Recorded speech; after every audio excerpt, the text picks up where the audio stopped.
Streamline flow. ठीक, तो streamline flow पढ़ने से पहले एक छोटा सा टॉपिक जो पिछले टॉपिक में छूट गया था, मैंने आपको याद बताया था ना, तो इसमें मैंने बताया था कि अगर कोई ये बिजिल हो बर्तन, ठीक ना, इसको ट्यूब से ऐड कर दिया जाए, यूट्यूब से, यूट्यूब, ठीक, तो इसका हम यूज़ करते हैं क्या, गैस का प्रेशर मेजर करने के लिए। इसके अंदर गैस भरा हो और यहाँ पर हमने मरकरी लगा दिया था, याद है कुछ इस तरह का, याद आ रहा है आप लोग को, कुछ इस तरह का मरकरी फिलअप किया गया था। ठीक, तो यहाँ पर जो गैस का प्रेशर आया था क्या होता था, Pg = Pa + H ρg। अब इसको मैं ड्राइव नहीं करूँगा क्योंकि वो उसी से रिलेटेड टॉपिक है, छूट गया था, इसलिए मैंने एक बार इसको बता दिया। ठीक, इसको जब हमने देखा तो गैस का प्रेशर कितना आया था, Pg = Pa - Pg। ठीक, यहाँ से हाँ प्लस HG, यहाँ से अगर हम निकालते हैं Pg - Pa H ρg, तो इसको हम बोलते हैं गिव्स प्रेशर। ठीक, मतलब कि एटमॉस्फेरिक प्रेशर और गैस प्रेशर का जो डिफरेंस होता है इसी को हम क्या बोलते हैं, गिव्स प्रेशर बोलते हैं। ये चीज़ आप इसको ध्यान में रखे रहिएगा। ठीक, उसी समय बताना चाहिए बट भूल बस याद नहीं आया और नहीं बता पाए। आज हम लोग पढ़ना है स्ट्रीमलाइन फ्लो। ठीक, तो अभी तक जो हम डिस्कस कर रहे थे लिक्विड्स के बारे में, वो लिक्विड एट रेस्ट था। यहाँ पर भी हमने अभी ओपन ट्यूब बैरोमीटर की बात करें, पास्कल लॉ की बात करें, तो लिक्विड एट रेस्ट की बात किया गया था पास्कल लॉ में कि जब कोई लिक्विड अगर रेस्ट में होगा तो उसके द्वारा कितना प्रेशर लगेगा, और उससे रिलेटेड टर्म हम लोग स्टडी कर रहे थे। लेकिन अब हम लोग को यहाँ से बर्नौली थ्योरम या जो भी आगे के टॉपिक्स हमें पढ़ना है उसमें हम पढ़ेंगे लिक्विड्स एट फ्लो, जिसको बोलते हैं फ्लूइड्स डायनेमिक। मतलब ऐसा फ्लूइड्स जो क्या कर रेस्ट में ना हो, क्या हो, मोशन में हो, ठीक ना, तो उसको हम बोलते हैं fluids dynamic. Fluid dynamic, fluid dynamics मतलब कि लिक्विड जब हमारा मोशन करेगा तो उस समय उसकी वेलोसिटी कितनी होगी, उसका प्रेशर कितना होगा, या फिर और भी उससे रिलेटेड जो टर्म्स होंगे हम यहाँ पर डिस्कस करेंगे। बस मारा, जिसमें सबसे पहले हमको पढ़ना है स्टडी फ्लो, जिसको हम स्ट्रीमलाइन फ्लो के नाम से भी जानते हैं। आपके एनसीईआरटी में भी स्ट्रीमलाइन फ्लो और स्टडी फ्लो का नाम दे रखा है ना सर। दूसरी चीज़ कि जब भी हम फ्लूइड डायनेमिक्स की बात करते हैं तो फ्लूइड डायनेमिक्स यानी मोशन ऑफ द फ्लूइड्स की बात करते हैं। अगर हम बात करें मोशन ऑफ फ्लूइड, तो मोशन ऑफ फ्लूइड की अगर हम बात करें तो इसके बारे में पढ़ना बहुत कॉम्प्लिकेटेड होता है। कोई फ्लूइड्स मूव कर रहा है और उसके हर पार्टिकल के बारे में पढ़ना क्या है, बहुत कॉम्प्लिकेटेड है। और जनरली आपको इसके बारे में हायर क्लासों में जब बीएससी करने जाएंगे आप या बीटेक कर रहे हैं उस समय आपको मोशन ऑफ द फ्लूइड्स के बारे में बताया जाता है। हम यहाँ पर बस उसके एक बेसिक कंसेप्ट पढ़ेंगे, बेसिक चीज़ आपके सिलेबस में इंक्लूड करके रखा है। ठीक, तो जब भी हम मोशन ऑफ द फ्लूइड्स की बात करते हैं तो उसका स्टडी बहुत कॉम्प्लिकेटेड होता है। अब हम इसके अगर पढ़ना है मोशन ऑफ द फ्लूइड्स के बारे में तो हमें यहाँ पर कुछ एजम्पशन एज्यूम करके चलना पड़ेगा। क्या, आइडियल फ्लूइड, ठीक ना, हमें ये मान के चलना पड़ेगा कि फ्लूइड क्या है, आइडियल होता है। अब आइडियल किसे कहते हैं, तो आइडियल फ्लूइड की जो है कुछ पहचान होती है। अगर हम बात करते हैं आइडियल फ्लूइड, तो आइडियल फ्लूइड्स की क्या पहचान होती है, इसकी 3 पहचान होती है। सबसे पहला कि ये स्टडी फ्लो होगा, जिसको हम स्ट्रीमलाइन फ्लो भी कहते हैं, अभी हम डिस्कस करेंगे क्योंकि आज का टॉपिक वही है, तभी हम डिस्कस करेंगे। क्या, स्टडी फ्लूइड, जिसको हम स्ट्रीमलाइन फ्लूइड भी कहते हैं। बहुत से बुक में ऐसा स्ट्रीमलाइन फ्लूइड भी देखने को मिला है। नेक्स्ट हमारा होता है नॉन विस्कस,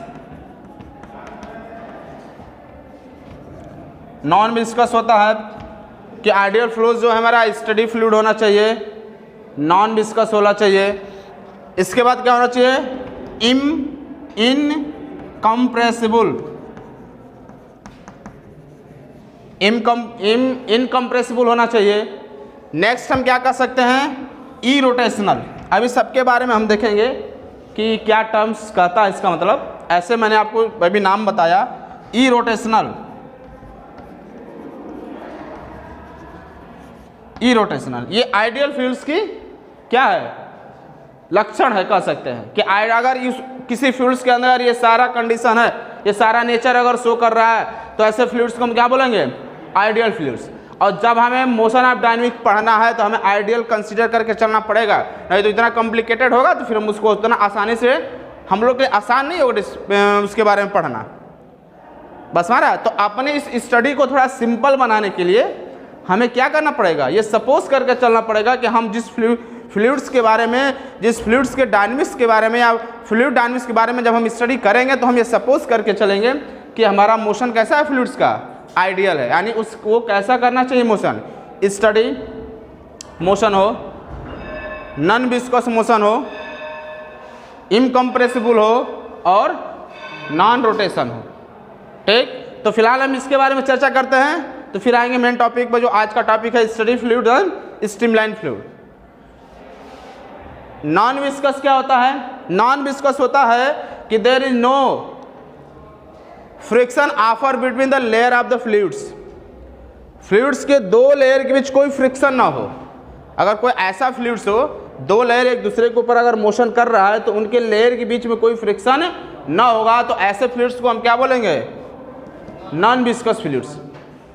यानी कि अगर फ्लूइड के साथ when an object move through the fluids, अगर कोई ऑब्जेक्ट फ्लूइड में मूव कर रहा है तो there is no retarding force, वहाँ पर कोई रिटार्डिंग फोर्स ना हो। या हम ये भी कह सकते हैं कि फ्लूइड्स के सरफेस के बीच जो है कोई फ्रिक्शन ना लगे। अगर ऐसा फ्लूइड्स होता है तो उसको हम क्या बोलते हैं? नॉन विस्कस फ्लूइड्स बोलेंगे उसको। हाँ, अभी आएगा एग्जाम्पल तो वहाँ पर हम डिस्कस करेंगे आपको। ठीक, इनकम्प्रेसिबल, इनकम्प्रेसिबल में जैसे कोई फ्लूइड्स ऐसा हो जो कंप्रेस ना हो सके।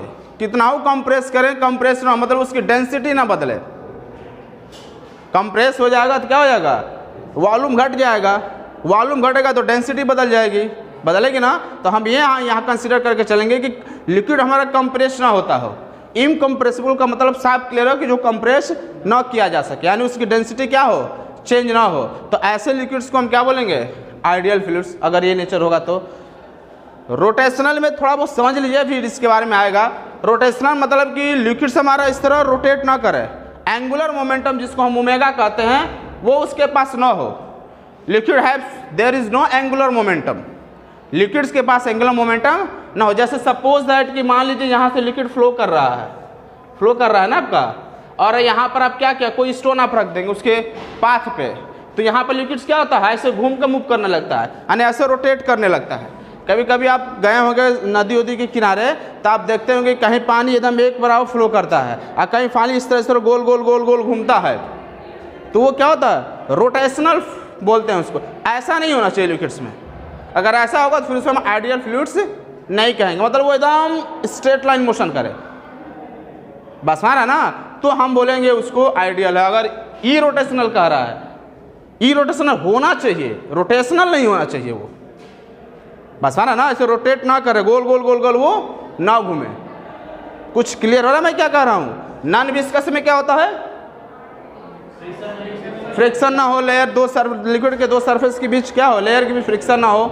यानी अगर कोई हम ऑब्जेक्ट उसमें मूव करें तो उसके ऊपर, लिक्विड्स के ऊपर कोई रिटार्डिंग फोर्स ना लगे ना। जैसे मान लीजिए कोई गाड़ी लिक्विड्स पे चल रहा है तो आप लिक्विड्स के ऊपर रिटार्डिंग फोर्स, उसको उसके स्पीड को रोकने वाला कोई फोर्स उसके ऊपर ना, जिस स्पीड से लिक्विड चल रहा है कांस्टेंट वेलोसिटी से चलता रहे। ठीक, एक पॉइंट पर, ऐसा नहीं कि हर जगह यहाँ वहाँ हर जगह सेम ही होगा। अभी हम डिस्कस करेंगे स्ट्रीमलाइन मोशन में कि किसी पर्टिकुलर पॉइंट पर सेम होना चाहिए, वहाँ पर ना बदले। ठीक, अभी हम इसके डिस्कस करेंगे तो क्लियर होगा। नॉन विस्कस में कोई फ्रिक्शन फोर्स ना लगे, यानी इसके ऊपर कोई रिटार्डिंग फोर्स ना लगे जो इसके स्पीड को कम करता हो। रिटार्डिंग का मतलब यही होगा ना जो इसके स्पीड को कम कर देता हो। तो ये फोर्स ना लगे, इनकम्प्रेसिबल हो, जिसको हम कंप्रेस ना करें, इसकी डेंसिटी ना बदले। इरोटेशनल मतलब कि ये गोल गोल गोल गोल नो हमारे क्या हो एकदम स्ट्रेट लाइन मोशन करता हो। अगर एक कंडीशन उसके अंदर देख रहा है फ्लूइड्स के अंदर, तो ऐसे फ्लूइड्स को हम क्या बोलते हैं? Ideal fluids. बात समझ में आ रहा है? ठीक, इसको नोट करिए, फिर आगे हम बताते हैं। जब भी हम डिस्कस करेंगे स्ट्रीमलाइन या स्टडी अगर फ्लूइड्स की बात करते हैं तो वो आइडियल फ्लूइड्स में ही आता है, ठीक ना? स्ट्रीमलाइन फ्लूइड ये आइडियल फ्लूइड्स है। आइडियल होगा तभी हम ऐसा डिस्कस कर पाएंगे। ठीक, अब यदि कोई लिक्विड ऐसा मूव करे, particles of liquid at any point moves along same path and have same velocity with time। कोई ऐसा लिक्विड्स का पार्टिकल जो किसी पर्टिकुलर पॉइंट से अगर गुजरता हो तो उस पॉइंट से जाने वाले सारे लिक्विड्स की वेलोसिटी सेम हो। नहीं समझ में आया? आइए ऐसे समझ में आएगा। डेफिनेशन तो हम लिखवा ही देंगे। मान लीजिए मैंने इस तरह का कोई ले लिया कि एक लिक्विड ऐसे फ्लो कर रहा है, ठीक? इसमें हमने ले लिया 3 पॉइंट ए बी सी, ठीक? ये लिक्विड्स के फ्लो का पार्ट क्या है? पाथ है कि ये लिक्विड्स फ्लो कर रहा है। बात समझ आ रहा है? तो अब सपोज दैट कि कोई लिक्विड्स हो, ठीक ना? यहाँ से लिक्विड्स ऐसे लिक्विड्स के पार्ट्स के यहाँ से सपोज इट मूव कर रहा हो ऐसे। चलिए हम आपको समझने के लिए अभी बस एक ही पार्ट्स के लेके चलते हैं। ये पॉइंट ए है, ये बी है और ये सी है। इधर से लिक्विड मूव करता हुआ आएगा, एक पार्ट्स के लिए यहाँ से जाएगा, सपोज उसकी वेलोसिटी v1 हो, ठीक? तो दूसरा पार्ट्स के जब आएगा, जो इस पॉइंट से जब पास करेगा तो उसकी वेलोसिटी क्या होनी चाहिए? v1 ही होनी चाहिए। तीसरा पीछे वाली पार्ट्स के लिए आएगा, जब उस पॉइंट से जाएगा तो क्या होगा? उसकी वेलोसिटी v1 ही होनी चाहिए। चौथा पार्ट्स के लिए पीछे वाला आएगा, क्योंकि भाई लिक्विड जब ऐसे चलेगा ना, ऐसे लिक्विड्स मूव करेगा, तो ये आप कह सकते हैं 1 2 3 4 पार्ट्स की है। तो पहला पार्ट्स से पास करेगा, मूव करते चला गया बी पर, तो जब ये ए से पास करा तो इसकी वेलोसिटी कितनी थी? v1। अब पीछे वाला पार्टिकल 2 नंबर आएगा, ऐसे मूव करेगा, ए वाला तो पास करके निकल गया, अब 2 वाला आएगा, तो 2 वाला जब जाएगा ए पर तो उसकी वेलोसिटी कितनी होनी चाहिए? v1 ही होनी चाहिए। फिर 3 वाला जाएगा उस ए से, तो उसकी वेलोसिटी कितनी होनी चाहिए? v1 ही होनी चाहिए। बात में आया? किसी पर्टिकुलर पॉइंट से जितने भी पार्टिकल मूव करते हैं सबकी वेलोसिटी सेम होना चाहिए। ऐसा नहीं है कि यहाँ v1 है तो यहाँ भी v1 ही होगा। हो सकता है यहाँ पर पार्टिकल की वेलोसिटी कितनी हो? v2 हो। इस 1 की पार्टिकल यहाँ पे कितना है वेलोसिटी? v1। यहाँ पे कितना है? v2। ये पॉसिबल है। तो दूसरा वाला भी जब जाएगा तो यहाँ v1 होगा, यहाँ क्या होगा? v2। तीसरा वाला भी जाएगा तो यहाँ v1 और यहाँ पर v2। चौथा वाला भी जाएगा तो यहाँ v1 और v2। अगर ऐसा फ्लो हो रहा है, समझ में आ रहा मैं क्या कर रहा हूँ? 3 अगर हम ले लेते हैं, यहाँ पर v3 है।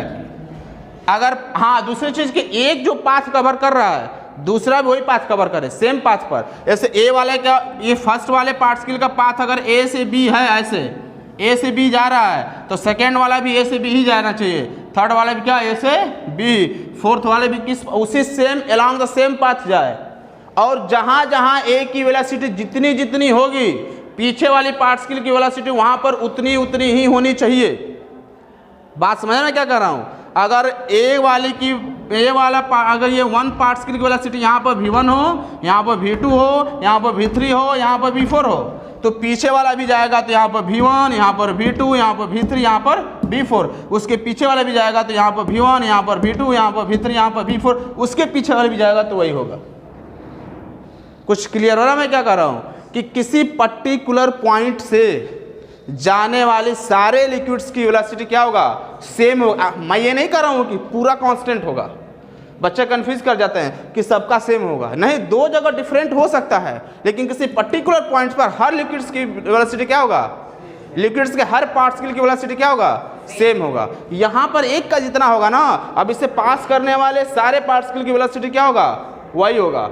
यहाँ पर एक का जितना होगा ना, उससे पास करने वाले सारे पार्टिकल की वेलोसिटी कितनी होगी, वही होगी।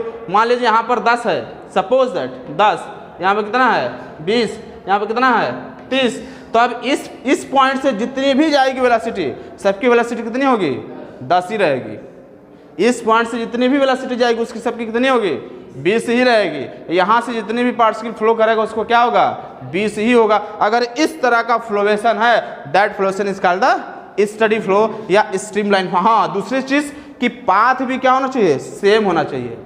ऐसा नहीं कि पार्टिकल ए यहाँ से ए तक बी गया और पार्टिकल बी बस यहाँ स्ट्रेच करके ऐसे निकल गया, उसका पाथ बदल गया, ऐसा नहीं होना चाहिए। पाथ क्या होना चाहिए, सबका सेम होना चाहिए, along the same path and at a particular point, किसी गिवन पॉइंट या at any point along the same path velocity of particle fluid particle क्या होना चाहिए, सेम होना चाहिए। बात समझ आया। अब इस पे जैसे मान लीजिए मैंने कोई एक पाथ ले लिया, चलिए मैंने एक ऐसे पाथ ले लिया, किसी तरह ले सकते हैं पाथ, हम एक ऐसे पाथ ले लिए, ठीक, 3 पॉइंट हमने सपोज कर लिया, यहाँ पर, यहाँ पर, यहाँ पर। अब हमें पता करना हो कि इस पॉइंट पर पार्टिकल का डायरेक्शन किधर होगा, तो हम क्या करेंगे, यहाँ पर एक टेंजेंट खींचेंगे ऐसे, टेंजेंट जो देगा वो क्या होगा, उसका डायरेक्शन देता है। यहाँ पर मुझे फाइंड करना, हम क्या करेंगे, यहाँ पर टेंजेंट खींचेंगे, वो बताएगा कि इस पॉइंट पर फ्लूइड्स के पार्टिकल का डायरेक्शन किधर है।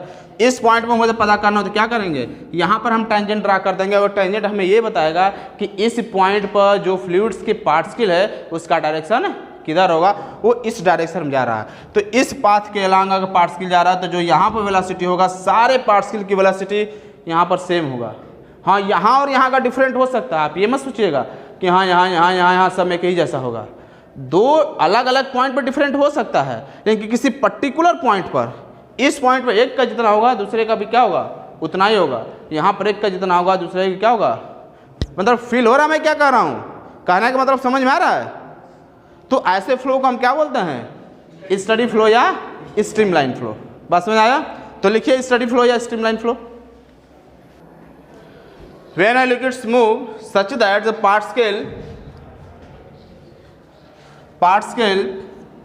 of fluids at any point, किसी भी पॉइंट पर फ्लूइड्स की particle move along the same path, वो सेम पाथ पे जा रहा हो, and have same velocity, या हम भी कह सकते हैं कि सेम वेलोसिटी विथ टाइम के साथ क्या होना चाहिए, वेलोसिटी उसका चेंज होना चाहिए। कि ये आपका स्टडी फ्लो है, तो इस पॉइंट पर एक की जितनी वेलोसिटी होगी उतना सबका होगा। अगले समय कुछ देर बाद यहाँ पर जितनी वेलोसिटी होगी सबकी उतना ही होगा। कुछ समय बाद यहाँ पर जितनी वेलोसिटी होगी सारी की वेलोसिटी कितना होगा, उतना ही होगा। तो टाइम के साथ भी वेलोसिटी क्या रहता है, मेरा सेम रहता है। तो have same velocity with time is called क्या, streamline flow is called streamline या स्टडी फ्लो। स्ट्रीमलाइन और स्टडी फ्लो, उसको हम स्ट्रीमलाइन या स्टडी फ्लो कहेंगे। चीज क्लियर हो जाएगी। फ्लूइड्स की स्ट्रीमलाइन की जो प्रॉपर्टी हम नोट कर सकते हैं, पहला क्या है कि हमने बताया कि velocity same velocity particle same velocity से मूव करता है, किसी पर्टिकुलर पॉइंट पर वेलोसिटी सेम होगा। अगर हम इस पॉइंट की बात करें, इस पॉइंट की बात करें, कोई ज़रूरी नहीं कि यहाँ दोनों पर सेम ही होगा, मे भी हो सकता है सेम, बट ऐसा नहीं कि सेम ही होगा। हो सकता है यहाँ पर 10 के स्पीड से जाए तो यहाँ पर 20 के स्पीड से जाए, लेकिन यहाँ पर इधर से आने वाले जितने भी होंगे सब किसी स्पीड से जाएंगे, 10 के ही स्पीड से जाएंगे। और इस पॉइंट पर इधर से जाने वाले जितने भी होंगे सब क्या होंगे, एक जिस स्पीड से जाएगा पीछे वाला सब क्या होगा, उसी स्पीड से पास करेगा। तो डिफरेंट पॉइंट पर डिफरेंट हो सकता है, बट पर्टिकुलर पॉइंट पर सबका क्या होगा, सेम होगा। क्लियर हो रहा है मेरी बात है, नहीं क्लियर हो रहा है, ये क्या हो रहा है थोड़ा एक बार बताइए तो आप। जैसे स्ट्रीमलाइन की क्या होती है, लिमिट एक पर्टिकुलर वैल्यू होता है। जैसे मान लीजिए ये टोटी वाला ही एग्जांपल मैंने आपको बताया कि निकलेगा तो उसके माउथ पर स्ट्रीमलाइन रहेगा, लेकिन उसके नीचे आएगा तो क्या होगा, वो स्ट्रीमलाइन बिहेवियर खो देगा अपना, ठीक ना। या फिर एग्जांपल में हम देखें तो कुछ लिमिट होती है पार्टिकल की वेलोसिटी की, कि वो कितने लिमिट से जाएगा, कितने स्पीड से वो जाएगा कि वो स्टडी फ्लो कर सकता है। ऐसा नहीं जैसे मान लीजिए कि किसी पार्टिकल की, किसी वाटर का हम एक लिमिट वैल्यू ले लिया 50, तो अगर सारे वाटर अगर 50 के स्पीड से जाएंगे तो हम कहेंगे स्टडी फ्लो कर रहा है, अगर उसके ऊपर वाले स्पीड से चले जाएंगे तब वो स्टडी फ्लो नहीं रहेगा, स्ट्रीमलाइन फ्लो नहीं होगा, अब वो आ जाएगा टर्बुलेंट में। अभी हम पढ़ेंगे आगे, उसको हम बोलते हैं क्रिटिकल पॉइंट। एक फिक्स, एक पर्टिकुलर पॉइंट होता है कि अगर इसके या इस पॉइंट तक इतने स्पीड तक अगर वाटर फ्लो करेगा तब तो वो क्या है, स्ट्रीमलाइन है। और इस स्पीड से अगर आगे की स्पीड, अगर अधिक स्पीड से फ्लो कर दिया तो उसको हम क्या बोलेंगे, स्ट्रीमलाइन नहीं बोलेंगे। वो एक फिक्स होता है पॉइंट, फिक्स वेलोसिटी होती है जिसको क्रिटिकल पॉइंट बोलते हैं हम। तो क्रिटिकल पॉइंट से अगर कम वेलोसिटी से या उतने वेलोसिटी से अगर वाटर फ्लो कर रहा है तो स्ट्रीमलाइन शो करेगा, और क्रिटिकल से अगर आगे का शो कर रहा है तो उसको हम क्या बोलेंगे कि वो स्ट्रीमलाइन नहीं है। बस मारा है। तो पहले इसकी हम कुछ प्रॉपर्टी देखते हैं। सबसे पहले हम क्या कह सकते हैं कि पार्टिकल की जो वेलोसिटी है क्या होता है, सेम एट एनी पॉइंट, ठीक ना। फ्लूइड्स पार्टिकल तो क्या लिखेंगे, फ्लूइड पार्टिकल हैव या move same velocity at any point. Same velocity होता है किसी पॉइंट पर, लेकिन ऐसा नहीं है कि सब जगह सेम होगा, डिफरेंट पॉइंट पर डिफरेंट भी हो सकता है। तो लिखेंगे बट इट में be different at different point, different point. वो डिफरेंट पॉइंट पर डिफरेंट भी हो सकता है, लेकिन किसी भी पॉइंट पर, एट एनी पॉइंट की बात की जाए या एट गिवन पॉइंट की बात की जाए या एट पर्टिकुलर पॉइंट की बात की जाए, वहाँ पर फिक्स होगा, लेकिन डिफरेंट पॉइंट पर क्या होगा, डिफरेंट होगा। ये इसकी एक प्रॉपर्टी है, ठीक। स्ट्रीमलाइन फ्लो अगर कोई करेगा पार्टिकल, इस तरह हमने पाथ बना दिया, बंडल ऑफ जो स्ट्रीमलाइन होती है इसको स्ट्रीमलाइन बोलते हैं। ये जो पाथ होता है ना पार्टिकल का, क्या होता है पाथ, जिस पार्टिकल से जिस पाथ से मूव कर रहा है। इस तरह मैंने पाथ बनाया यहाँ से ऐसे कि यहाँ पर ए पर, बी पर, सी पर एक पार्टिकल को स्पीड होगा, बी पर भी उस पार्टिकल का स्पीड होगा, तो पीछे वाले की स्पीड बी पर उतना ही होगा, और ए पर जितना होगा पीछे वाले का स्पीड भी बी पर क्या होगा, उतना ही होगा। और वो जिस पाथ के अकॉर्डिंग मूव कर रहा है that part is called the streamline path, या स्ट्रीमलाइन बोलते हैं उसको। तो हमने जो इस तरह लाइन बना दिया वो क्या बन गया, स्ट्रीमलाइन। मतलब वाटर के पार्टिकल इसी पाथ का मूव कर रहा है। तो अगर कई स्ट्रीमलाइन एक साथ बना दे, यहाँ से लिक्विड्स का पार्टिकल फिर ऐसे जा रहा है, फिर ऐसे जा रहा है, कई स्ट्रीमलाइन पाथ हमने बना दे, इसको बोलते हैं बंडल ऑफ स्ट्रीमलाइन, या स्ट्रीमलाइन ट्यूब हो जाएगा। ये देखिए ट्यूब की तरह बन गया ये। अगर सिर्फ ऊपर वाला और सिर्फ नीचे वाले को हम कंसीडर करें तो क्या बन गया, ये एक प्रकार का ट्यूब जैसा बन गया। तो बंडल ऑफ द स्ट्रीमलाइन, पहला स्ट्रीमलाइन, दूसरा स्ट्रीमलाइन, तीसरा, चौथा, जितने भी। अब यहाँ पर अलग अलग पार्टिकल होंगे। देखिए हर पार्टिकल, इसमें जो है अलग अलग पार्टिकल बनेगा ना, ऐसा अलग पार्टिकल। और एक की जितनी वेलोसिटी होगी, कुछ क्लियर है मैं क्या कह रहा हूँ, एक की जितनी वेलोसिटी होगी इस पॉइंट पर, ये सारा पॉइंट ए है, ये सारा पॉइंट बी है, ये पॉइंट सी है, इस पर ये तीन जा रहा है, इस तीनों की जितना एक की वेलोसिटी यहाँ होगा, बाकी की वेलोसिटी इस वाले से जाने वाले की सारी की वेलोसिटी क्या होगा, सेम होगा। इस स्ट्रीमलाइन से जाने वाले सारे पार्टिकल की वेलोसिटी हर जगह नहीं, लेकिन इस पॉइंट पर। बात समझ में क्या कह रहा हूँ। जैसे मान लीजिए कि हमने सिर्फ ये वाली पॉइंट को कंसीडर किया, इसको, बाकी को मैंने छोड़ दिया, हमने सिर्फ इसको कंसीडर किया, तो यहाँ पर ए की जितनी वेलोसिटी होगी इसकी भी उतना ही होगी, इसके पीछे वाले की भी उतनी ही होगी, इसके पीछे वाले की भी उतना ही होगी। अब यहाँ पर एक पहले की जितनी वेलोसिटी होगी, इसके पीछे वाली जो भी इस पॉइंट से होकर जाएगा सबकी वेलोसिटी क्या होगी, सेम हो जाएगा। हर बात समझ में। तो इस तरह जो हमारा बन जाता है स्ट्रीमलाइन, उसको बोलते हैं स्ट्रीमलाइन ट्यूब या बंडल ऑफ द स्ट्रीमलाइन। बस मारा है। तो अब आप ये बताइए कि क्या दो स्ट्रीमलाइन एक दूसरे को क्रॉस कर सकता है? कोई ऐसा स्ट्रीमलाइन एक ऐसे या कोई एक ऐसा करके जा सकता है? क्या दो स्ट्रीमलाइन एक दूसरे को क्रॉस करेगा? कभी नहीं करेगा। अब इसका हम रीजन क्या देंगे कि हमको पता है कि हर पार्टिकल का पाथ क्या है? अलग अलग है, डिफरेंट है। और जहां पर अगर दो एक दूसरे को कट कर देगा तो एक पार्टिकल का दो डायरेक्शन हो जाएगा। ये इस डायरेक्शन को नहीं, मैंने बताया था कि पार्टिकल का डायरेक्शन, अभी मैंने बताया कि डायरेक्शन अगर पता करना तो हम क्या करते हैं? टेंजेंट खींचते हैं। अगर ये स्ट्रीमलाइन है, इस पॉइंट पे फाइंड करना हो तो हम यहाँ से टेंजेंट खींचेंगे, हमें पता चलेगा कि उसका डायरेक्शन कितना होता है। इस पॉइंट पर अगर हमें डायरेक्शन पता करना हो तो यहाँ पर हम टेंजेंट खींचेंगे, हमें पता चलेगा कि वहाँ पर उसकी डायरेक्शन कितनी है।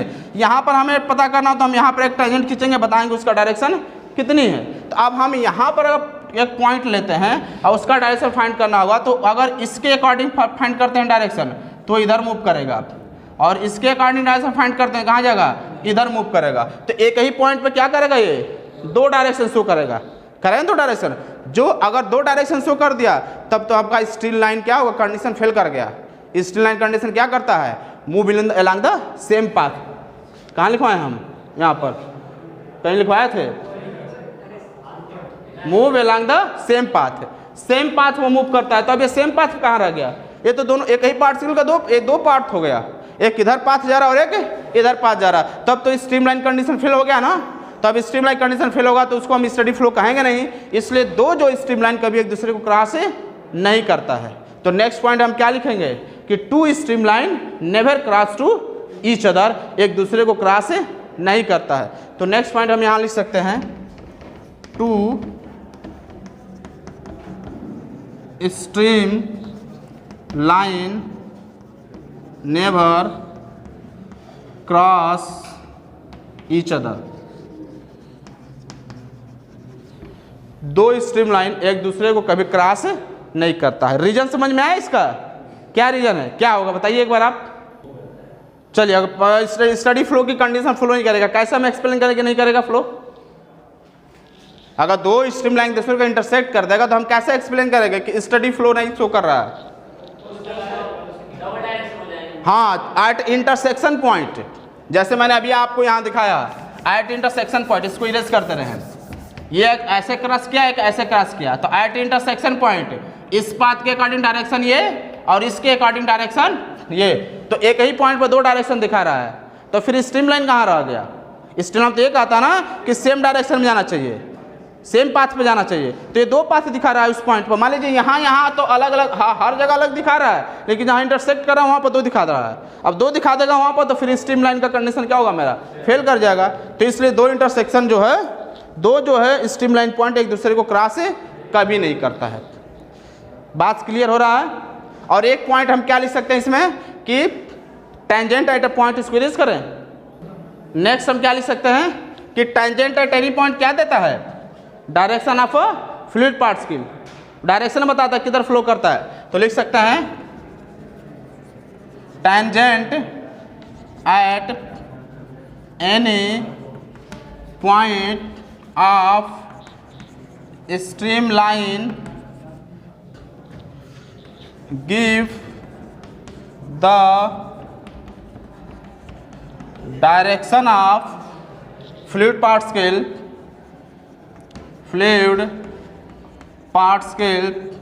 At that point. जिस पॉइंट पर हम टेंजेंट खींचेंगे, दैट पॉइंट का मतलब वही जिस पॉइंट पर हम टेंजेंट खींचेंगे।